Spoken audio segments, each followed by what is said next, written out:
नमस्कार, मैं हूं रत्ना और आप देख रहे हैं सी न्यूज़ भारत। आयोग करते हैं मध्य प्रदेश और छत्तीसगढ़ बुलेटिन की। और बात होगी बालौदा बाजार की, जहां 11 जून को आयोजित होने वाली प्री बीएड और प्री नर्सिंग परीक्षा की तैयारियों को लेकर कलेक्टर कुलदीप शर्मा ने डीके कॉलेज में समीक्षा बैठक की है। साथ ही बात होगी राजगढ़ की, जहां कोदिया रोड क्षेत्र में स्थित शराब ठेके को हटाने की मांग को लेकर स्थानीय रहवासियों ने एसडीएम रवि कुमार वर्मा को ज्ञापन सौंपा। तमाम खबरों पर विस्तार से चर्चा करेंगे। खबर बलौदा बाजार से है, जहां परीक्षा केंद्रों की व्यवस्थाओं का विस्तृत निरीक्षण किया और अधिकारियों को सख्त निर्देश दिए। जिले में कुल 10 परीक्षा केंद्र बनाए गए हैं, जहां प्री बीएड के 1814 और प्री नर्सिंग के 980 परीक्षार्थी परीक्षा देंगे। कलेक्टर ने केंद्र अध्यक्षों, सहायक केंद्राध्यक्षों, पुलिस कर्मियों और ऑब्जर्वरों को स्पष्ट निर्देश दिए कि परीक्षा पूरी तरह से शांतिपूर्ण, पारदर्शी और नकल रहित वातावरण में कराई जाए। उन्होंने कहा कि सभी केंद्रों पर ड्रेस कोड का सख्ती से पालन कराया जाए, परीक्षार्थियों के लिए समय पालन अनिवार्य हो और प्रवेश के समय आवश्यक दिशा निर्देशों की सूची प्रमुख रूप से चस्पा की जाए। प्रत्येक परीक्षा कक्ष में घड़ी की व्यवस्था सुनिश्चित करने, फ्रिस्किंग के दौरान संवेदनशील व्यवहार रखने और किसी भी गड़बड़ी की स्थिति में तुरंत अलग कार्रवाई करने के निर्देश भी दिए गए। साथ ही ये भी कहा गया है कि सभी केंद्रों पर समय समय पर अनाउंसमेंट कर ये सुनिश्चित किया जाए कि कोई भी परीक्षार्थी परीक्षा से वंचित न रह जाए।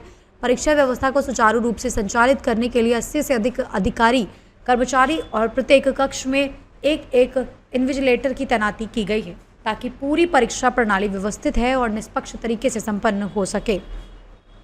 बलौदा बाजार से सी न्यूज़ संवाददाता बलदाऊ की रिपोर्ट। खबर कवर्धा से है, जहां कबीरधाम जिले में कानून व्यवस्था को मजबूत करने और असामाजिक गतिविधियों पर रोक लगाने के लिए पुलिस ने बड़ी कार्रवाई की है। पुलिस अधीक्षक धर्मेंद्र सिंह के नेतृत्व में तड़के करीब 5:30 बजे घुघरी रोड स्थित अटल आवास परिसर में अचानक सघन छापेमारी की गई। इस अभियान में अतिरिक्त पुलिस अधीक्षक पुष्पेंद्र बघेल और अमित पटेल सहित भारी पुलिस बल और महिला विंग शामिल रही। कार्रवाई के दौरान कई संदिग्ध महिला और पुरुषों को हिरासत में लेकर पूछताछ शुरू की गई। वहीं तलाशी में परिसर से अवैध रूप से छिपाई गई शराब भी बरामद की गई। पुलिस के पहुंचने पर कुछ असामाजिक तत्व मौके से फरार हो गए, जिनकी पहचान पर उनकी तलाश जारी है। वहीं अधिकारियों ने स्पष्ट किया कि जिले में अवैध गतिविधियों और कानून व्यवस्था से खिलवाड़ करने वालों के खिलाफ ऐसी सख्त कार्रवाई आगे भी जारी रहेगी। क्या पुलिस ने बरामद की है? ये घुघरी अटल आवास है। इसकी शिकायतें आती रहती हैं कि हाँ अवैध रूप से कब्जा करके लोग रह रहे हैं। बाहरी लोगों को इनको सूचना थी, तो इसी के तारतम्य में हमारे द्वारा छापेमारी की कार्रवाई की गई है।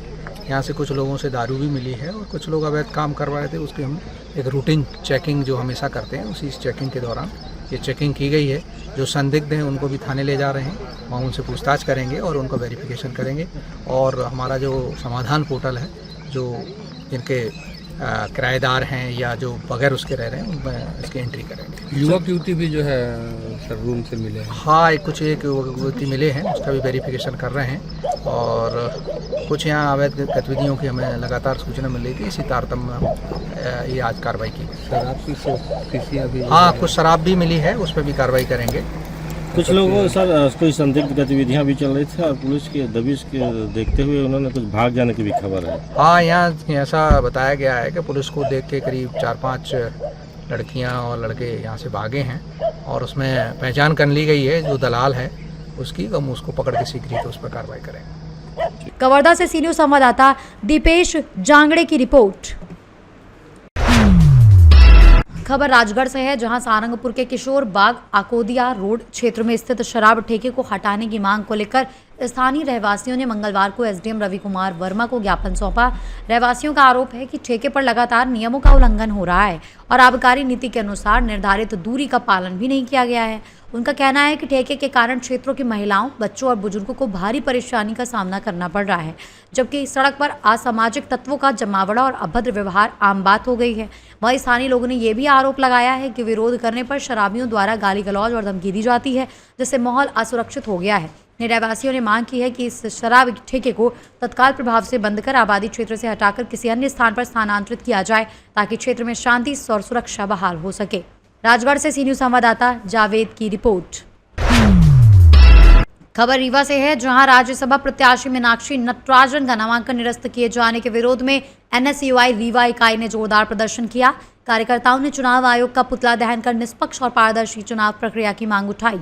रीवा शहर में आयोजित विरोध प्रदर्शन के दौरान बड़ी संख्या में एनएसयूआई पदाधिकारी और कार्यकर्ता मौजूद रहे। प्रदर्शनकारियों ने लोकतांत्रिक मूल्यों की रक्षा और निष्पक्ष चुनाव प्रक्रिया सुनिश्चित करने की मांग को लेकर नारेबाजी की। इस अवसर पर मीडिया से बातचीत करते हुए NSUI रीवा जिलाध्यक्ष पंकज उपाध्याय ने कहा कि राज्यसभा चुनाव में प्रत्याशी का नामांकन निरस्त किए जाने से लोकतंत्र की पारदर्शिता और चुनाव प्रक्रिया की निष्पक्षता पर गंभीर सवाल खड़े हो रहे हैं। उन्होंने ये भी आरोप लगाया कि इस तरह की घटनाएं लोकतांत्रिक व्यवस्था को कमजोर करने का काम करती हैं। उन्होंने चेतावनी दी कि यदि मामले में उचित कार्रवाई नहीं की गई तो संगठन चरणबद्ध आंदोलन शुरू करेगा। प्रदर्शन के दौरान कार्यकर्ताओं ने चुनाव आयोग के खिलाफ नाराजगी व्यक्त करते हुए निष्पक्ष जांच की मांग की। कार्यक्रम शांतिपूर्ण ढंग से संपन्न हुआ, जिसमें संगठन के कई पदाधिकारी एवं कार्यकर्ता शामिल रहे। रीवा से सी न्यूज संवाददाता अर्जुन की रिपोर्ट। खबर शमशाबाद से है, जहां नगर के पुराना बस स्टैंड पर ब्लॉक एवं नगर कांग्रेस कमेटी के तत्वावधान में कांग्रेस कार्यकर्ताओं ने राज्यसभा प्रत्याशी का नामांकन रद्द किए जाने के विरोध में मौन सांकेतिक धरना प्रदर्शन किया। इस दौरान कांग्रेस नेताओं ने इसे लोकतांत्रिक प्रक्रिया पर सवाल उठाने वाला कदम बताते हुए भाजपा सरकार पर गंभीर आरोप लगाए। वहीं नेताओं ने कहा कि नामांकन रद्द करना निष्पक्ष चुनाव व्यवस्था पर चोट है, जिसे वो लोकतंत्र की हत्या मानते हैं। वहीं साथ ही उन्होंने प्रत्याशी का नामांकन तत्काल बहाल करने की मांग की और चेतावनी दी कि यदि जल्द उचित कार्रवाई नहीं की गई तो कांग्रेस उग्र आंदोलन करने को बेहद मजबूर होगा। प्रदर्शन कर रहा है कांग्रेस की राज्यसभा प्रत्याशी सुश्री मीनाक्षी नटराजन का जो नामांकन बीजेपी के इशारे पर चुनाव आयोग ने जो तानाशाही के बल पर रद्द किया है, उसके विरोध में आज हम लोगों ने सांकेतिक धरना प्रदर्शन और उपवास रखा हुआ है। दिया जा रहा है। कल हमारे प्रत्याशी राज्यसभा सांसद और राज्यसभा की जो मीनाक्षी नटराजन थी, उनका नामांकन रद्द कर दिया गया। ये बीजेपी की चल और चरित्र का पूरा वो है कि पूरी साजिश के तहत उनका नामांकन रद्द किया गया। उसके विरोध में हमने आज मौन व्रत और सांकेतिक धरना प्रदर्शन किया। आज जो है हमारे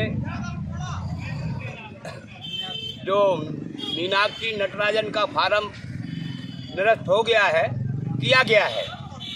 अब तो आप मैं बताऊं, वोट चोरी नहीं पर सीट की चोरी भाजपा कर रही है। इसलिए हमने ये धरना प्रदर्शन मौन का दिया है। पर मौन कैसे रहें कि आज भाजपा जो है इतने बाबे जब शक्तिकरण और महिला की शक्ति की बात करते हैं, सारी चीज़ की बात करते हैं, फिर एक महिला पूरे बामे इनको इतना क्यों ऐसा लगा कि एक बन जाएगी तो क्या इनका चला जाएगा। पर भाजपा जो है इस वक्त चाहे किसान हो, चाहे राजनीति हो, चाहे फार्म हो, सब में भ्रष्टाचार क्या उनकी मनमानी चल रही है। इसलिए हमने धरना प्रदर्शन अपना मौन रखा है, आगे भी जारी रखेंगे। जय। शमशाबाद में सी न्यूज संवाददाता प्रयास विश्वकर्मा की रिपोर्ट। खबर शिवपुरी से, जहां बुधवार को भारतीय किसान संघ जिला इकाई शिवपुरी के नेतृत्व में जिले की सभी तहसील इकाइयों के पदाधिकारी एवं बड़ी संख्या में किसान कलेक्ट्रेट परिसर पहुंचे, जहां उन्होंने धरना प्रदर्शन कर किसानों की ज्वलंत समस्याओं को उठाया। किसानों ने ई टोकन और खाद्य वितरण व्यवस्था में सुधार की मांग करते हुए कहा कि सर्वर की धीमी गति और खाद्य की कमी के कारण किसानों को खेती के महत्वपूर्ण समय में भारी परेशानियों का सामना करना पड़ रहा है। साथ ही सभी ग्रामीण सहकारी समितियों में पर्याप्त खाद्य उपलब्ध कराने और बंद पड़े नगद खाद्य वितरण केंद्रों को तत्काल शुरू करने की मांग की गई। ज्ञापन में फार्मर आईडी और ई टोकन सुविधा के विस्तार, गांव-गांव जाकर फार्मर आईडी बनाने और पारदर्शी बनाने की मांग भी शामिल है। भारतीय किसान संघ ने चेतावनी दी कि यदि किसानों की मांगों का समयबद्ध समाधान नहीं किया गया तो संगठन भविष्य में भी किसानों के हित में लोकतांत्रिक और शांतिपूर्ण आंदोलन जारी रखेगा। इस अवसर पर प्रांतीय पदाधिकारी पवन शर्मा, संभागीय अध्यक्ष कल्याण यादव, राजेश वर्मा, विवेक व्यास सहित जिले एवं विभिन्न तहसीलों के पदाधिकारी और किसान बड़ी संख्या में उपस्थित रहे। आप यहाँ आए हो, यहाँ क्यों आए हो? कलेक्ट्रेट में किस बात को लेकर आवेदन दिया है? ई टोकन प्रणाली षड्यंत्र किसानों की समस्या परे है। पूरा प्रशासन जिम्मेदार, पूरे जिले के नेता एक नेता की अफगानी में खड़े रहते हैं। इनको किसानों की समस्या से कोई लेना देना नहीं है। गांव में किसान पढ़ा लिखा नहीं है, ई टोकन बुक करना नहीं जानता। ग्राम पटवारी गांव-गांव जाए, कृषि विभाग गांव-गांव जाए और किसानों को ई टोकन करना सिखाए और फार्म आईडी बुक करें। नहीं, अब ई टोकन कराने के लिए भी जा रहे हैं तो भी ई टोकन बुक नहीं हो रहा है। इसमें भी तो खामी है, इसको लेके क्या करेंगे? इसके लिए एक उदाहरण है, अशोकनगर में एक आंदोलन हुआ था प्रशासन से लगातार हम लोगों ने प्रशासन को चेताया कि निश्चित रूप से ये बहुत समस्या आ रही है, ई टोकन बुक नहीं हो पा रहा है, आप समझ लो इस बात को, और हो सकता है आने वाले समय में बड़ी दिक्कत का सामना करना पड़े किसान को। ये अवगत कराया प्रशासन को पूरी तरह से, पहले बैठकें में हुई आप सबकी जानकारी में, परंतु प्रशासन अपना दम्भ भर रहा था कि हमारी व्यवस्था बहुत सही है, हम इतनी बढ़िया व्यवस्था कर रहे हैं, ई टोकन से बहुत अच्छा हो जाएगा, कालाबाजारी बंद हो जाएगी, ये हो जाएगा, प्रत्येक किसान को मिलेगा, ऐसे ही इन्होंने सरकार को ऊपर तक बात पहुंचाई होगी इनके आंकड़ों के द्वारा। सही बात वास्तव में देखा जाए तो हमने अशोकनगर में एक प्रयोग किया था कि वहां भी प्रशासन ने ऐसे ही दम भरा था कि हम ई टोकन बुक करा देंगे, सब हो जाएगा।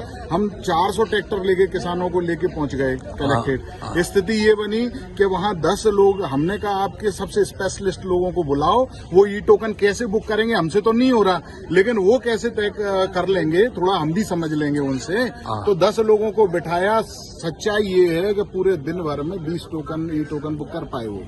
तो इसका मतलब ये है कि कोरी पारी दम भर रहा है प्रशासन, और निश्चित रूप से इसको हो सकता है ई पंजीयन अच्छा सिस्टम हो, लेकिन इसको फेल कर दिया पूरे प्रशासन के लोगों ने। तो अगर अभी भी इसमें सुधार नहीं हुआ, चूंकि खेती का समय आ गया है, सुधार नहीं हुआ तो फिर क्या करेंगे अपन? बहुत भयंकर खराब परिणाम आए, बहुत भयंकर, जिसकी शासन और प्रशासन सोच नहीं पाएगा। आप समझ रहे हैं 8 से 10 दिन किसान के पास बचा हुआ है। हाँ। ठीक है, मौसम आ रहा है, ऊपर का सर्वर चल रहा है अपने हिसाब से। हाँ। उस टाइम किसान क्या करे? नहीं, अगर नहीं हुआ, अगर ये परेशानी लगातार आई रही है, फिर क्या करेंगे? किसान संघ क्या करेगा? मध्य प्रदेश के हर जिला ब्लॉक हो जाएगा, मतलब पूरा जिला ब्लॉक करने की पूरा आप ये तय, पूरा किसान रोडों पे लड़ाई लड़ेगा किसान संघ, किसानों के साथ फिर लड़ाई लड़ेंगे, मरेंगे बिल्कुल। किसानों के साथ इतना अन्याय कर रही है कि मैं आपको कुछ कह नहीं सकता। 2 बात मैं ही बोलना चाहता हूँ। हमारी पटवारी, मेरा नाम जबर सिंह बघेल, ग्राम बड़ौदा, किसान भी छोटा सा। सर रात के 2 बजे भी हम ई टोकन को कर रहे हैं, लेकिन वो भी नहीं हो रहा। और डीपी का तो वो जो ब्लैक में बेचा जा रहा है, और 20-20-13 और जो 10-26 है, उसको ये 2000 रुपये में बेच रहे हैं। और लेकिन डीएपी को तो देखने के दर्शन के लाने के लिए नहीं मिल रहा डीएपी, और एक कट्टा 12-16-32 सरकार की तकनीकी खामी का खामियाजा भुगतना पड़ रहा है किसान को। तो किसान तो हमेशा से ही पीड़ित रहा है, हमेशा से यही सिचुएशन रही है किसान के साथ। तो मैं आपके माध्यम से ये पूरे जिले भर के किसानों से निवेदन करना चाहूंगा कि बिना लड़ाई लड़े, बिना संघर्ष करे जीवन में कुछ नहीं मिलने वाला, हमको लड़ना ही पड़ेगा। शिवपुरी से सीनियर संवाददाता ऋषि गोस्वामी की रिपोर्ट। खबर शिवपुरी से है, जहां कोलारस प्रशासन ने बड़ी कार्रवाई करते हुए डीएपी खाद्य से भरे एक ट्रक को जब्त किया। कोलारस के मानीपुरा पेट्रोल पंप के पीछे एक ट्रक में भारी मात्रा में खाद होने की सूचना पर प्रशासनिक टीम मौके पर पहुंची, जहां ट्रक में लगभग 376 कट्टे डीएपी खाद लोड पाई गई।